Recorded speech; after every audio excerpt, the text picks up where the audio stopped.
Friends, நம்ம இப்போ மொச்சக்கொட்டை காரக்குழம்பு எப்படி செய்ய போகிறோம் தான் நம்ம இந்த வீடியோவில் பார்க்க போகிறோம். ஃபஸ்ட்டு அதுக்கு இந்த அளவுக்கு புளி எடுத்து நம்ம என்ன பண்ணிக்கலாம், ஃபஸ்ட்டு ஊற வச்சுக்கலாம். ஓகேங்களா, ஊற வச்சுட்டேன் நான்.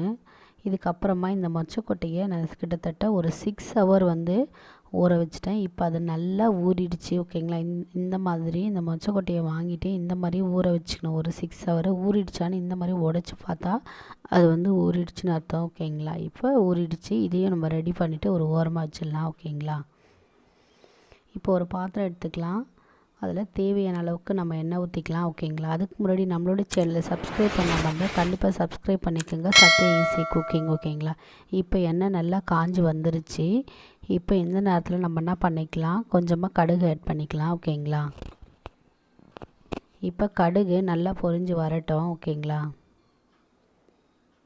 இப்போ கடுகு நல்லா பொரிஞ்சு வந்ததுக்காக ஃப்ளேவருக்காக நம்ம கொஞ்சமாக வெந்தயம் ஆட் பண்ணிக்கலாம்.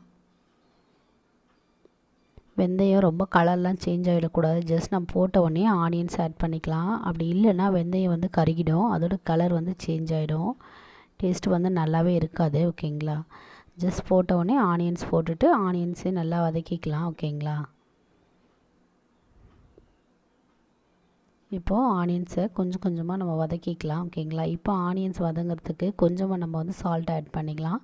சால்ட் ஆட் பண்ணிவிட்டு வதக்கி விட்டுக்கும்போது சீக்கிரமாக கொஞ்சம் வதங்கி கொடுக்கும். ஓகேங்களா, இப்போது நல்லா வதக்கிக்கலாம். வதக்கிட்டு இப்போ கொஞ்சமாக கருவேப்பிலையும் ஆட் பண்ணிக்கலாம். இப்போது ஆனியன்ஸையும் கருவேப்பிலையும் கொஞ்சம் நல்லா வதக்கிட்டே வரலாம். ஓகேங்களா,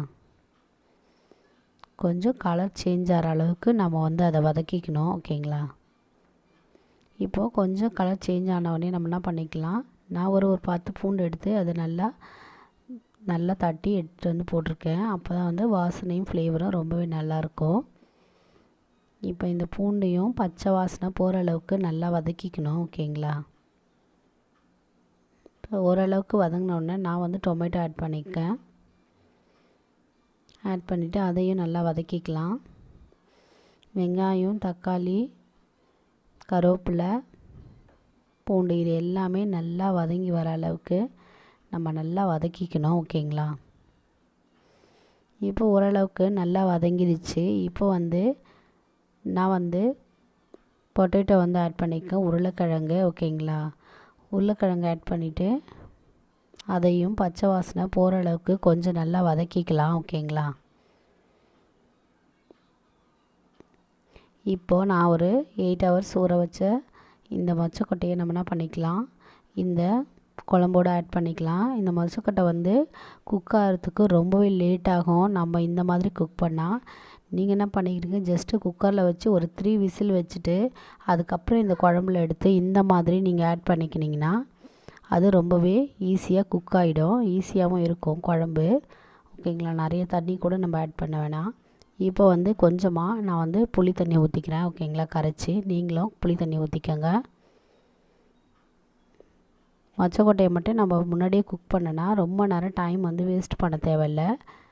ஓகேங்களா, இப்போ புளி தண்ணி எல்லாம் ஊற்றியாச்சு. இப்போ இதுக்கு தேவையான அளவுக்கு நம்ம என்ன பண்ணிக்கலாம், மிளகாத்தூள் ஆட் பண்ணிக்கலாம். ஓகேங்களா,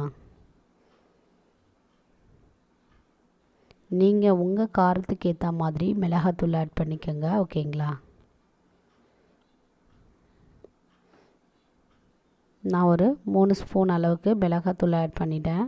இது குழம்பு மிளகாத்தூள் தான். ஓகேங்களா, ஆட் பண்ணிவிட்டு நல்லா மிக்ஸ் பண்ணி விட்டுக்கலாம். ஓகேங்களா, மிக்ஸ் பண்ணிவிட்டு இந்த குழம்பு நல்லா கொதித்து வரத்துக்காக கொஞ்சம் நேரம் தட்டு போட்டு மூடிடலாம். இப்போ பாருங்கள், குழம்பு நல்லா கொதித்து நல்லா வந்துருச்சு. ஓகேங்களா, சூப்பராக ரெடி ஆகிடுச்சு. நல்லா சுண்டி இந்த லெவலுக்கு இருந்தால் தான் குழம்பு ரொம்பவே நல்லாயிருக்கும். ஓகேங்களா, இது ரொம்ப ஹெல்த்தியான ஒரு ரெசிபியும் கூட. ஓகேங்களா, இந்த மொச்சக்கொட்டை ரொம்ப ஹெல்த்தியானது சாப்பிட்றதுக்கு. இப்போது குழம்பு ரெடி ஆகிடுச்சு. சத்யா ஈஸி குக்கிங்கில் மொச்சக்கொட்டை காரக்குழம்பு சூப்பராக ரெடி ஆகிடுச்சு. நீங்களும் உங்கள் வீட்டில் கண்டிப்பாக ட்ரை பண்ணி பாருங்கள். ஃபீட்பேக் கண்டிப்பாக சொல்லுங்கள். லைக் பண்ணுங்கள், ஷேர் பண்ணுங்கள், கமெண்ட் பண்ணுங்கள். ஓகேங்களா, கண்டிப்பாக சப்ஸ்கிரைப் பண்ண மறந்துடாதீங்க. ஓகேங்களா, உங்களுக்கு எதாவது டிஷ் பிடிச்சிருந்தா கண்டிப்பாக சொல்லுங்கள், நான் செஞ்சு காட்டுறேன். ஓகேங்களா, தேங்க்யூ.